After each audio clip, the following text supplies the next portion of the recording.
Bhairava movie ఇప్పుడే చూసొచ్చానండి. Movie వచ్చి చాలా బాగుంది. బాగానే ఉంది. అంటే మీన్ బోర్ ఎక్కడ లేదు. అంటే ఇది యాక్చువల్గా ఇది తమిళ్ రీమేక్ అని చెప్తున్నారు. అది తమిళ్లో ఏ మూవీ అని నాకు ఐడియా లేదు. బట్ ముగ్గురు హీరోస్ అందరూ బాగానే చేశారండి. నారా రోహిత్, బెల్లంకొండ శ్రీనివాసు, మనోజు ముగ్గురు బాగా చేశారు. వేరేజ్ అంటే స్టోరీకి వెళ్తే అనమాట, అది గుడి మాన్యాలు ఉంటాయి కదా, ఆ మాన్యాలని దోచేద్దామని రాజకీయ నాయకులు, దాని బేస్డ్ మూవీ. అంటే ఈ ముగ్గురు హీరోస్లోనే ఒకళ్ళు విలన్ ఉంటారు. ఆ విలన్ ఎవరినైతే మీరు మూవీ చూస్తే తెలుస్తుంది. ఓకే, తెలుసుకోండి. ఇప్పుడు ముందే చెప్తే స్పాయిలర్ అవ్వచ్చు, మీకు సస్పెన్స్ థ్రిల్ పోవచ్చు అనమాట. ఓకే, అంటే మూవీ అంటే ముగ్గురు హీరోస్ వాళ్ళ యాక్టింగ్ చేసి అంత పరిధిలో అందరూ బాగా చేశారు. నారా రోహిత్ బాగా చేశాడు. నారా రోహిత్ వచ్చేసరికి తన కెరీర్ స్టార్టింగ్లో చాలా బాగా చేసేవాడండి. అంటే మూవీస్ కూడా మంచి హిట్ అయినాయి. మరి తర్వాత తను కెరీర్ సరిగ్గా బిల్డప్ చేసుకోవడంలో ఫెయిల్ అయ్యాడు. చాలా మూవీస్ ఫ్లాప్ అవడం అట్లా జరిగింది.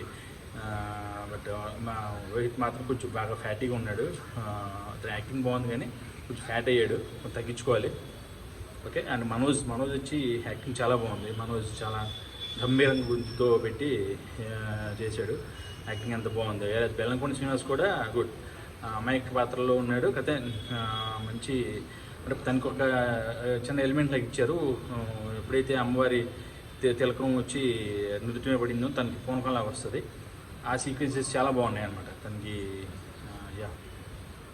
అట్లా కూడా అంటే కొంచెం కాంతార లుక్స్ అట్లాగా వచ్చినాయి. బట్ తన పరిధిలో చాలా బాగా చేశాడు. డైరెక్టరు ఓకే గుడ్, బాగానే చేశాడు.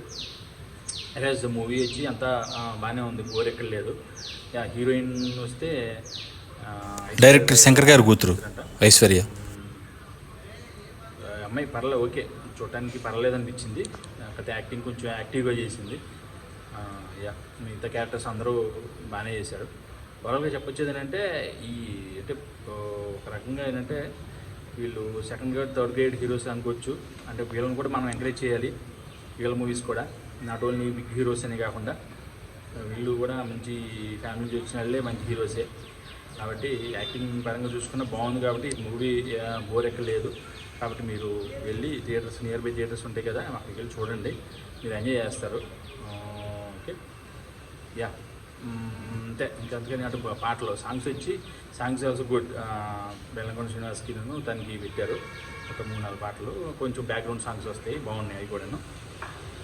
అంటే ఒక రకంగా ఏంటంటే మనోజ్కి కంబ్యాక్ మూవీ అవుతుంది. మనోజ్కి తన కెరీర్ మంచిగా బిల్డప్ చేసుకుంటే తను మంచి మూవీస్ చేయొచ్చు. వేరే నారా రోహిత్ కూడా అట్లాగే ఉందండి, బాగుంది. మన కెరీర్ బిల్డప్ చేసుకోవడానికి బాగుంది మూవీ. వాళ్ళకి ఒక సెకండ్ ఇయర్స్ అని చెప్పొచ్చు ఈ మూవీ నుంచి. సినిమా వచ్చి ఓవరాల్గా బాగుంది. మీరు ఒకసారి వెళ్ళి చూసి సినిమాని హిట్ చేయండి. ఓకే.